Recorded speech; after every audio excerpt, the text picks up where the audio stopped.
Assalamualaikum warahmatullahi wabarakatuh. Alhamdulillah. Alhamdulillahilladzi syar'a lin-nasi ma fihi maslahatuhum fa'amarahum bikulli ma fihi naf'uhum wa nahahum an kulli ma yadurruhum. Asyhadu an la ilaha illallah wahdahu la syarika lah syahadatan arju bihan najat yaumal qiyamah. Wa asyhadu anna sayyidana wa habibana wa qudwatana Muhammadan abduhu wa rasuluh. Allahumma salli wa sallim wa barik ala abdika wa rasulika Muhammad wa ala alihi wa sahbihi wa man sar ala nahjihi wa ihtada bihadihi wa istanna bi sunnati ila yaumiddin. Amma ba'd. Faya ibadallah, ittaqullaha ta'ala bi ityani awamirillah wal intihai anil munkar.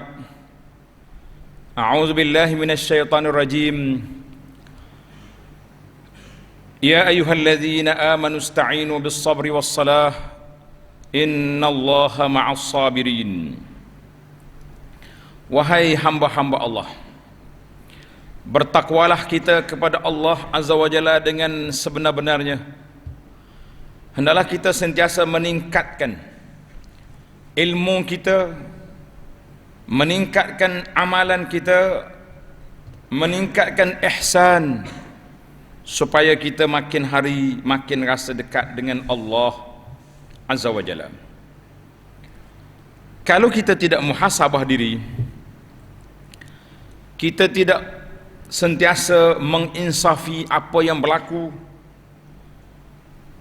sebab Allah Subhanahu wa taala bila diuji hamba-hambanya,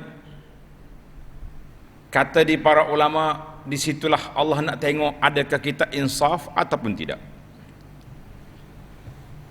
Dan ada kalanya ujian itu kepada orang yang saleh, mereka sudah insaf, mereka orang baik-baik, kenapa diuji?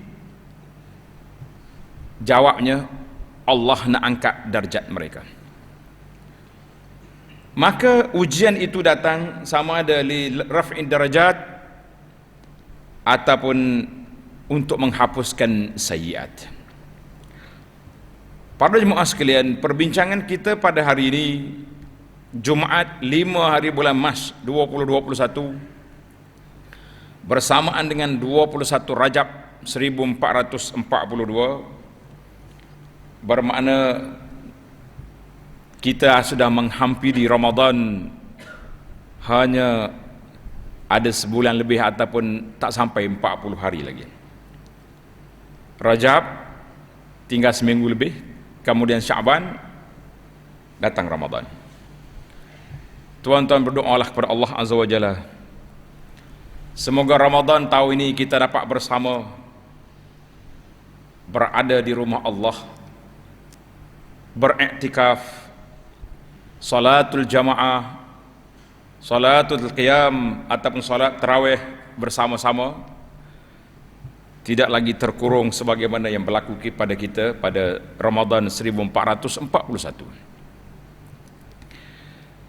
Tajuk perbincangan kita pada kali ini iaitulah tentang sedikit penjelasan mengenai kepentingan, kewajipan pelaksanaan ibadat di dalam Islam, khususnya ketika berlakunya wabak ataupun penyakit. Kita hidup atas dunia ni ada dua keadaan. Keadaan yang pertama, waktu kita sehat. Keadaan yang kedua, waktu kita sakit. Maka waktu kita sehat, aman, damai, adalah semua perkara yang wajib, yang menjadi rukun salat, menjadi rukun Islam, kita kena laksanakan setakat mana yang kita mampu. Tetapi apabila kita sudah sakit, maka di situ ada kelonggaran yang diberi oleh Allah Azza wa Jalla kepada hamba-hamba Dia. Sebagaimana firman Allah Ta'ala, la yukallifullahu nafsan illa wus'aha. Allah Ta'ala tidak taklifkan hamba-hambanya kecuali setakat yang kita mampu. Maka perbincangan yang disediakan oleh panel kita pada kali ini iaitulah tentang pelaksanaan ibadat di saat ini, di saat COVID-19 masih belum pergi lagi. Maka kita kena sedar bahawa ujian COVID-19 ini melanda kita sudah setahun. Kita mula terkurung di masjid kita, tidak ada solat Jumaat, iaitulah pada awal bulan 3 2020. Mungkin seminggu lagi, itu tempoh cukup genap setahun. Tapi yang pentingnya kita sudah dengar COVID-19 ini pada awal tahun lepas, dan hari ini kita masih lagi mengulangi cerita yang sama. Setahun sudah para jemaah mengikuti penjelasan harian yang dibuat oleh Kementerian Kesihatan dan juga pihak MKN, Majlis Keselamatan Negara. Kita juga di mimbar-mimbar kita juga ada menceritakan kepada kita tentang keadaan yang berlaku ini. Maka jumlah positif COVID ramai, jumlah yang sembuh ramai. Kita kata alhamdulillah, jangan pandai lekeh.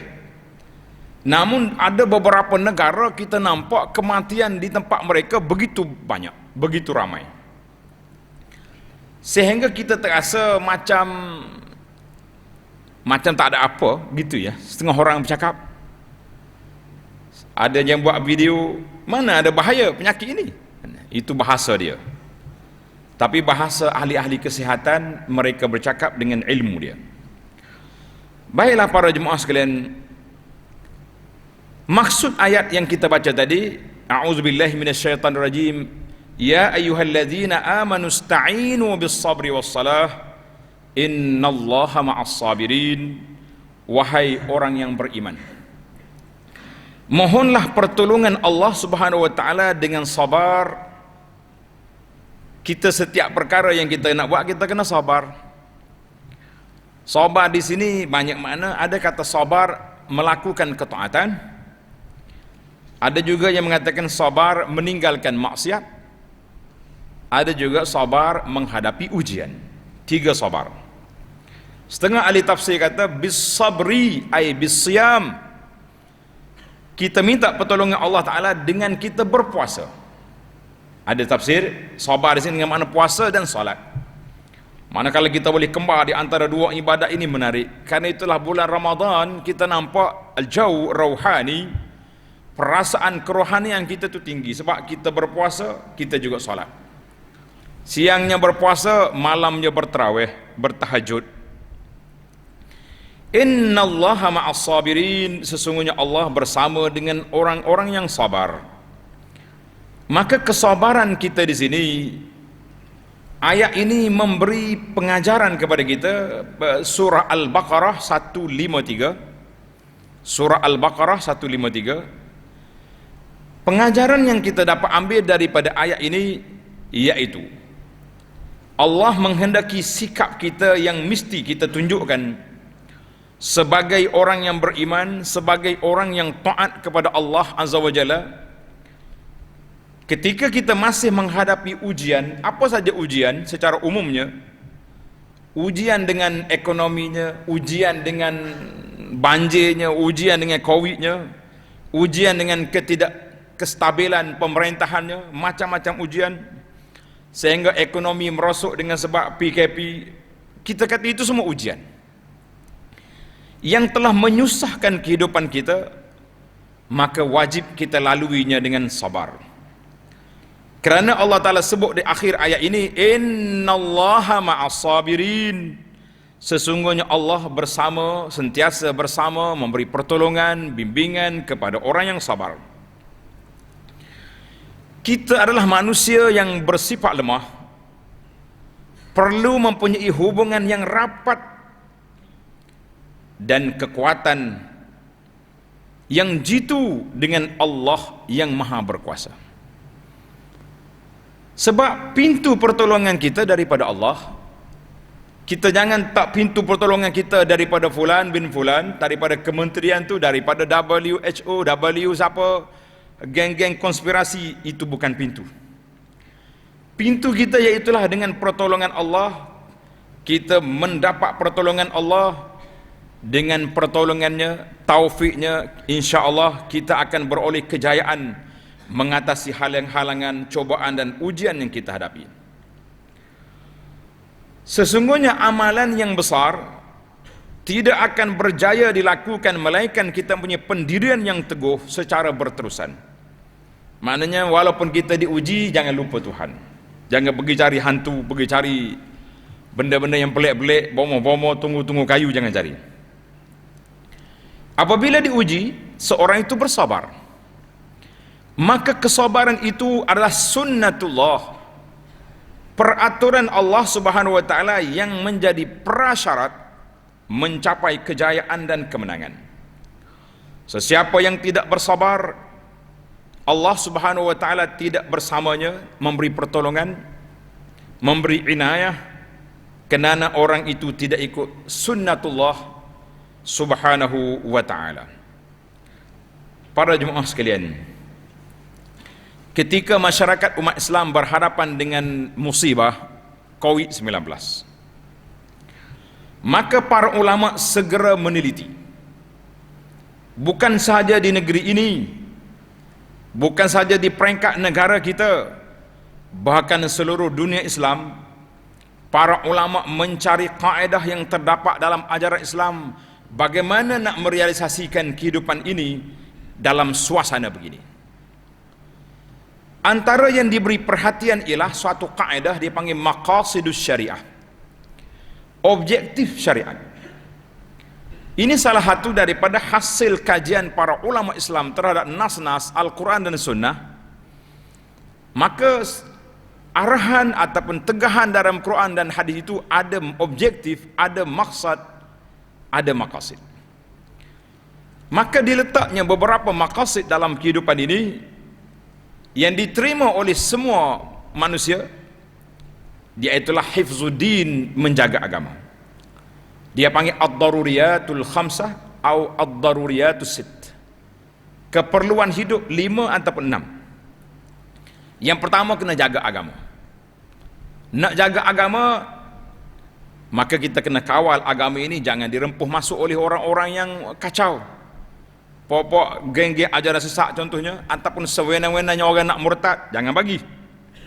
Sebab undang-undang murtad ada hukumnya sendiri, man baddala dinahu faqtulu, jangan main-main.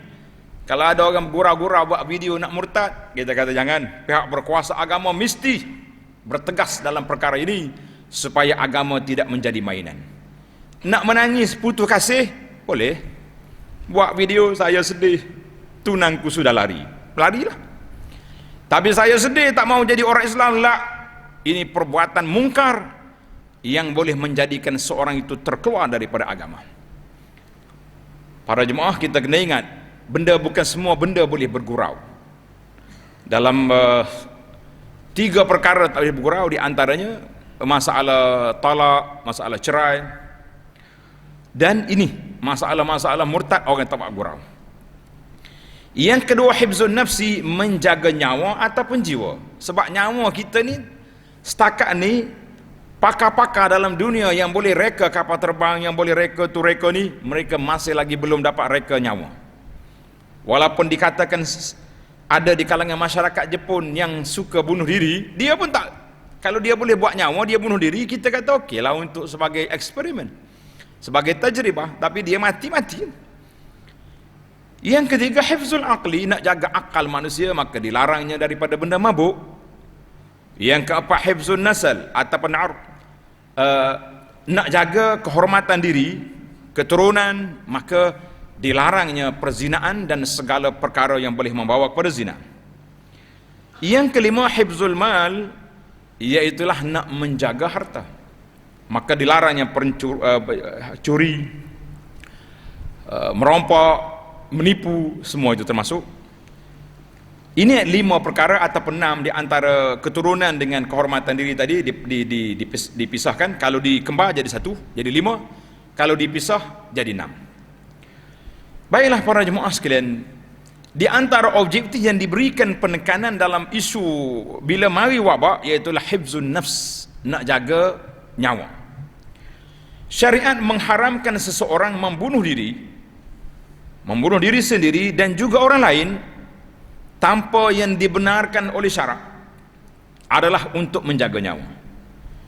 Untuk menjaga nyawa kita, diri kita, maka kita dituntut makan. Siapa dia tak makan sampai mati, berdosa dia mati tu. Ikut aku tak ada ikut aku. Kita mesti paksa dia makan. Dia tak mau makan juga, bawa hospital, masuk air. Sebab dia tak boleh makan, mogok lapar sampai mati. Tidak ada dalam Islam. Puasa pun berapa jam ya kita boleh. Itu kalau mampu. Kalau orang tak mampu, boleh buka puasa. Fa'iddatu min ayamin ukhar, boleh buka, ganti pada hari lain waktu sihat. Maka bila sakit, kita diminta supaya berubat. Ini semua di antara objektif hifzun nafsi. Maka dua peristiwa ini dikaji oleh para ulama, nak menjaga nyawa dan nak menjaga agama. Maka timbullah SOP dari sudut jaga penjagaannya dan SOP untuk syariatnya.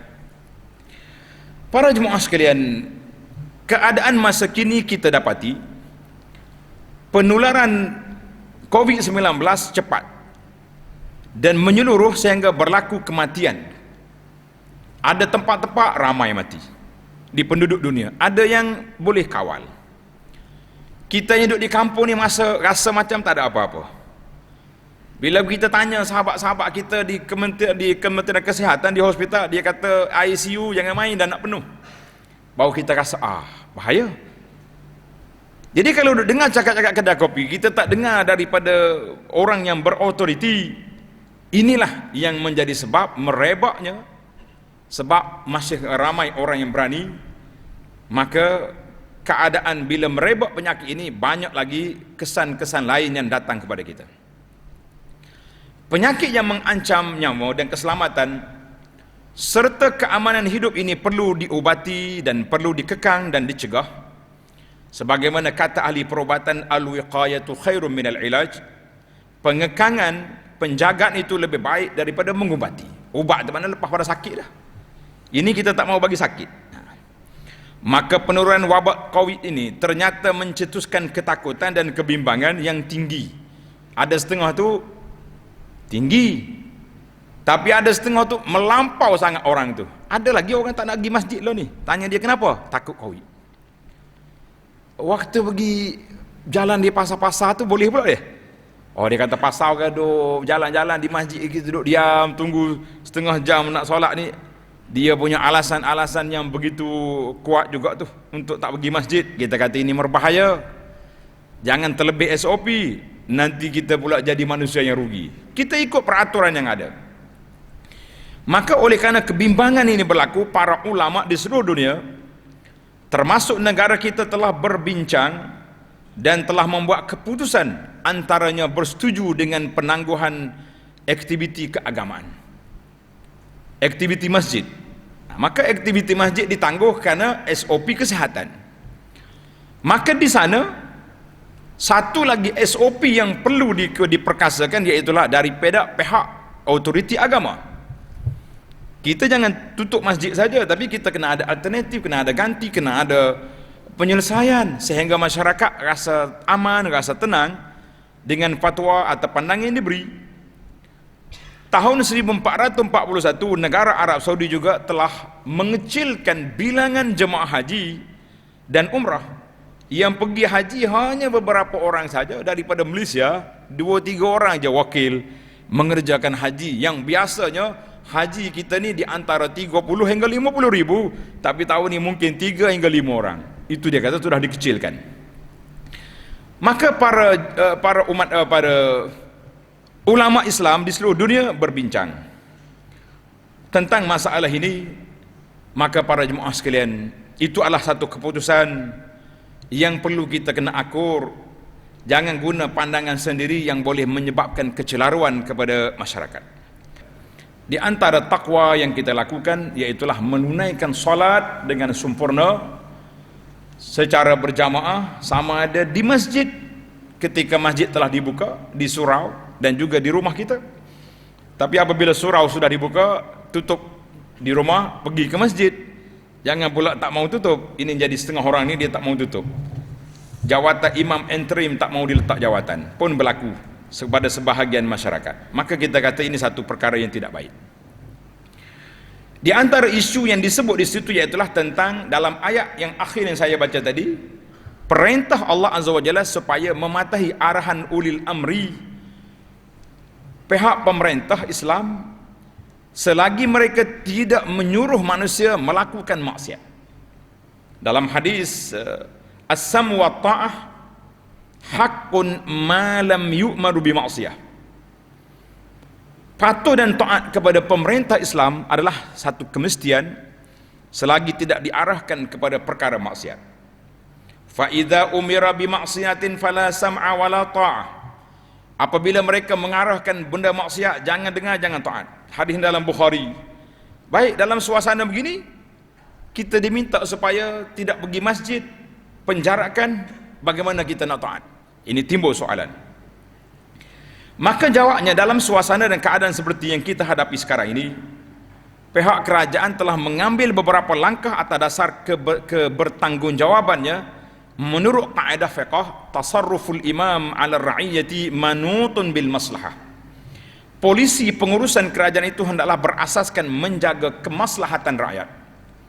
Dalam isu menghadkan aktiviti keagamaan, penjarakan saf dan sebagainya, maka kita perlu melihat kepada kaedah-kaedah yang telah disebut itu, dan juga dalam sebuah hadis Nabi sallallahu alaihi wasallam yang menggambarkan man akala suman aw basalan falyatazilna. Siapa yang makan bawang putih, dia nak solat dia makan bawang, menyebabkan bawang mentah itu berbau kalau dia pergi masjid contohnya, maka Nabi kata hilangkan bawang dulu, jangan pergi masjid.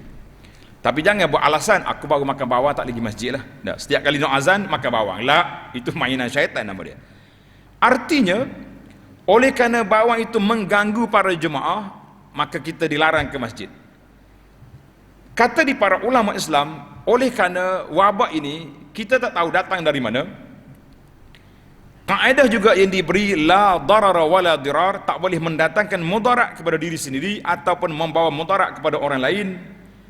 Maka ketika itulah mereka mengambil pendekatan-pendekatan yang boleh memberi keselesaan. Orang nak pergi masjid boleh, tetapi mesti ada jarak yang boleh merenggangkan sedikit supaya tidak bersentuhan beramai-ramai. Dalam hadis juga ada menyebut tentang apabila azan dikumandangkan mesti kita kena jawab, kecuali uzur. Apa dia uzur? Khaufun aw maradun, takut ataupun sakit. Berdasarkan kepada kaedah-kaedah ini dan juga beberapa nas yang dibincangkan, maka disitulah para ulama kita telah pun mengambil pendekatan yang tersebut. Cuma kita sebagai ahli-ahli masjid juga menuntut supaya ulil amri, pihak berkuasa agama juga, supaya meneliti keadaan-keadaan. Kalau keadaan aman, keadaan yang baik, kenapa kita mau tutup masjid? Kita hadkan. Ada SOP penjarakan tapi tidak ada penutupan. Kita kata itu lebih di dua-dua SOP dipakai. Saya di awal-awal lagi mengatakan bahawa SOP kerajaan dijaga dan meraihkan kehendak syariah juga diutamakan. Barulah kita rasa dua-dua. Maka akhirnya pesanan kita kepada para penceramah, orang-orang yang suka bercakap, tak mau dengar kata majlis-majlis fatwa ini, kita kata eloklah min husni islamil mar'i tarkuhu ma la ya'ni. Di antara Islam yang baik seorang itu, dia tidak bercakap dengan perkara yang di luar daripada bidang kuasa dia.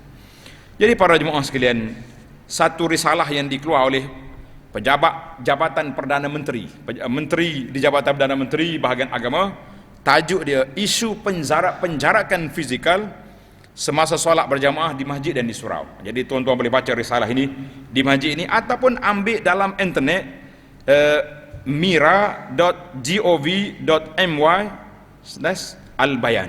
Ini ada ni, tulisan ini tuan-tuan boleh tengok dan boleh baca, boleh ambil dalam internet, boleh baca dengan di mana, di dalam handphone kita, di mana-mana saja.